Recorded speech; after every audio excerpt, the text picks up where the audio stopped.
करने का अवसर दिया।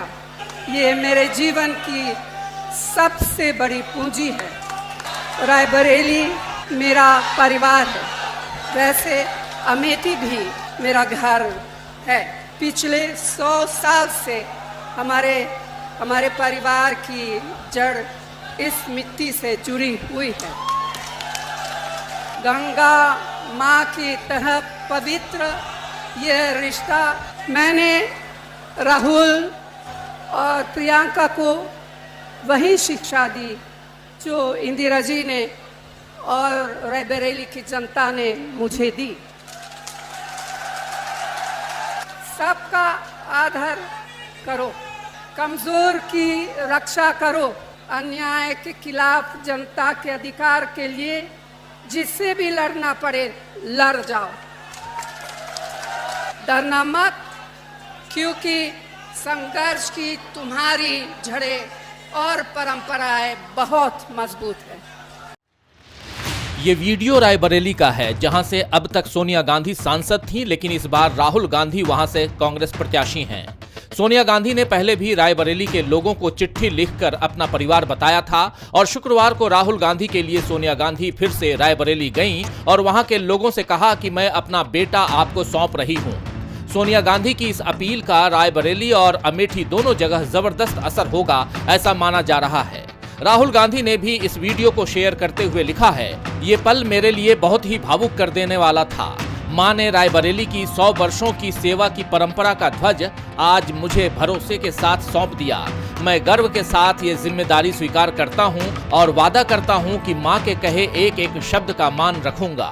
तो राहुल गांधी वायनाड और रायबरेली दोनों जगह से जीतेंगे या नहीं जीतेंगे, या अमेठी में केएल शर्मा स्मृति ईरानी को किस तरह हराते हैं, ये तो 4 जून को पता चल ही जाएगा दोस्तों। लेकिन मोदी 4 जून के पहले से ही परेशान दिखाई देने लगे हैं। आपको याद होगा कि कैसे नरेंद्र मोदी ने राहुल गांधी को रायबरेली से उतारने के फैसले पर कहा था कि उनकी सबसे बड़ी नेता में रायबरेली में चुनाव लड़ने की हिम्मत नहीं थी। वो राजस्थान भाग गई और राज्यसभा सदस्य बन गई।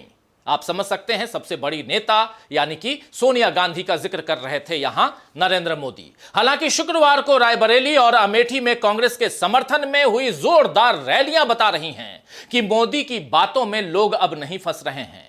उन्हें पता है कि सोनिया गांधी को रायबरेली से लड़ने के लिए हिम्मत नहीं चाहिए। पिछले चुनाव में जब पूरे उत्तर प्रदेश में कांग्रेस को शिकस्त मिली थी, तब भी रायबरेली सीट पर सोनिया गांधी ने जीत दर्ज की थी, आपको याद होगा। लेकिन मोदी बार बार सच्चाई से आंखें फेर रहे हैं। गुरुवार को ही उन्होंने फिर ऐलान किया कि अमेठी से गए अब रायबरेली से भी जाएंगे खटाखट। जी हां, मोदी इन दिनों खटाखट शब्द का खूब इस्तेमाल कर रहे हैं, यानी राहुल की बिछाई बिसात पर मोदी चाल चलने को मजबूर हो रहे हैं। गुरुवार को यूपी के प्रतापगढ़ में मोदी ने इंडिया गठबंधन की हार की भविष्यवाणी करते हुए कहा कि अमेठी से गए हैं, रायबरेली से भी जाएंगे। 4 जून के बाद इंडी गठबंधन बिखर जाएगा, खटाखट खटाखट। पराजय के बाद बलि के बकरे को खटाखट खटाखट खोजा जाएगा और शहजादे चाहे लखनऊ वाले हों या दिल्ली वाले, ये गर्मी की छुट्टियों पर खटाखट खटाखट विदेश निकल जाएंगे। मोदी यहां जिस तरह खटाखट बोलने पर मजबूर हुए हैं, उसी से समझ आ रहा है कि बीजेपी अब कितनी कमजोर हो गई है, क्योंकि राहुल गांधी ने बेरोजगारों को रोजगार खटाखट देने, गरीब महिलाओं को सालाना 1 लाख रुपए खटाखट देने जैसी बातें कही हैं और बताया है कि कांग्रेस के घोषणा पत्र में इसे लेकर क्या वादे किए गए हैं। कांग्रेस के घोषणा पत्र का अच्छा असर इस बार पड़ रहा है। खुद मोदी इसकी कई बार चर्चा कर चुके हैं, लेकिन जितनी बार वो कांग्रेस को गलत ठहराने की कोशिश करते हैं, उतना ज्यादा कांग्रेसी घोषणा पत्र को पढ़ा जाता है और इसमें बीजेपी का नुकसान होता है। मोदी का खटाखट वाला बयान इस नुकसान को और बढ़ा रहा है। तो राहुल गांधी 10 सालों में कई बार मोदी को अडानी अंबानी मामले पर भी घेर चुके हैं और मोदी अब तक इन 2 नामों को बोलने से बचते ही रहे हैं। लेकिन राहुल गांधी के बोलने का असर हुआ या सत्ता के जाने की बौखलाहट ऐसी हुई कि बीते दिनों नरेंद्र मोदी ने अडानी अंबानी के काले धन को टेम्पो में कांग्रेस तक पहुंचाने वाला बयान दे दिया।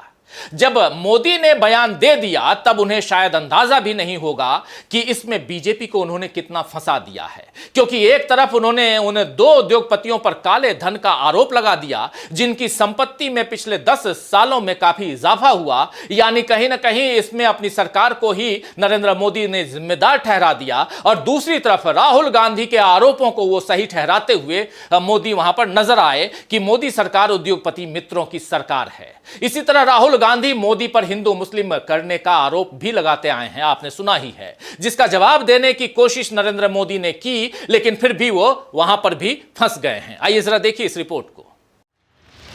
बनारस में मां गंगा के सामने नरेंद्र मोदी ने एक इंटरव्यू में कहा कि जिस दिन मैं हिंदू मुसलमान करूंगा उस दिन सार्वजनिक जीवन में रहने लायक नहीं रहूंगा।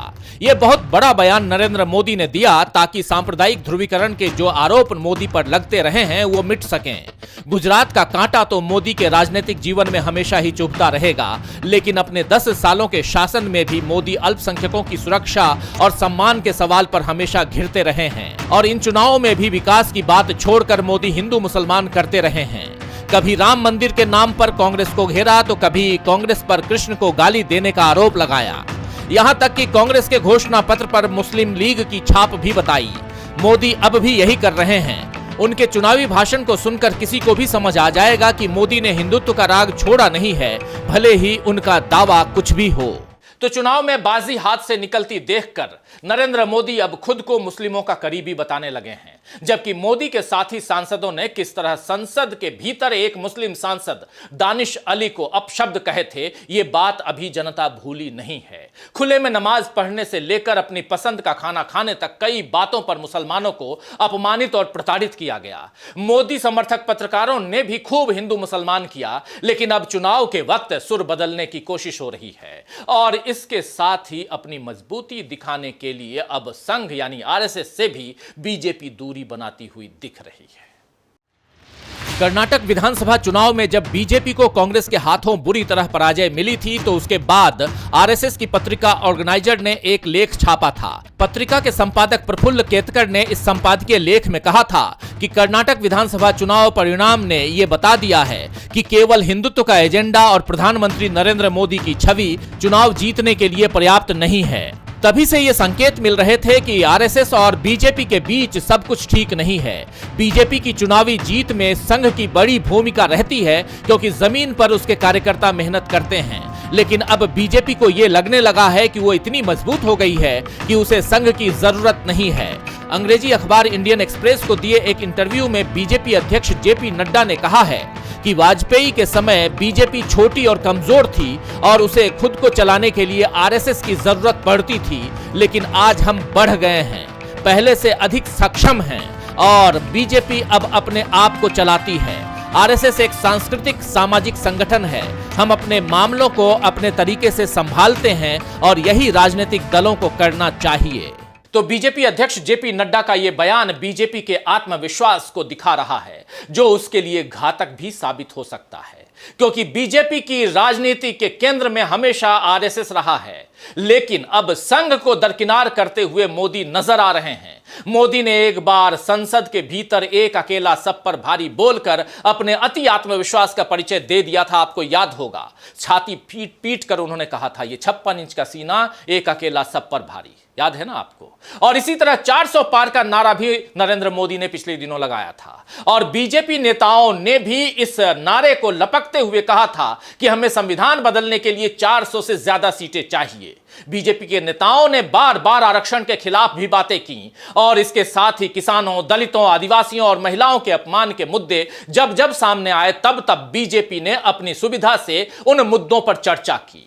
खासकर महिलाओं की सुरक्षा के मुद्दे पर जिस तरह की राजनीति हुई, जनता उससे भी बीजेपी और नरेंद्र मोदी से निराश हुई। मणिपुर महिला पहलवानों के बाद जब प्रज्वल रेवन्ना का मामला आया सामने, तब भी मोदी दोषियों को सजा दिलवाने के लिए सक्रिय नहीं दिखे। इस तरह एक के बाद एक दूसरी गलती मोदी करते चले जा रहे हैं और दावा कर रहे हैं कि तीसरी बार भी सत्ता में वही लौटेंगे, उनकी पार्टी ही लौटेगी। हालांकि जमीनी हकीकत ऐसी नहीं दिख रही है दोस्तों। मोदी की गलतियों से अब बीजेपी को नुकसान हो चुका है और यह नुकसान हर चरण के बाद पहले से ज्यादा स्पष्ट यानी साफ दिखाई दे रहा है, क्लियर दिखाई दे रहा है। अब देखना होगा कि क्या मोदी की गलतियों के कारण सत्ता से हटेगी बीजेपी। खैर, शायर जिया जालंधरी ने ठीक ही फरमाया है कि आसरे जाते रहे आस अभी बाकी है, आसरे जाते रहे आस अभी बाकी है, पौ भी फूटेगी जहां डूबते तारे देखे। तो आज के लिए बस इतना ही, फिर मिलेंगे खबरों के नए आईने के साथ। तब तक देखते रहिए डीवी लाइव। नमस्कार।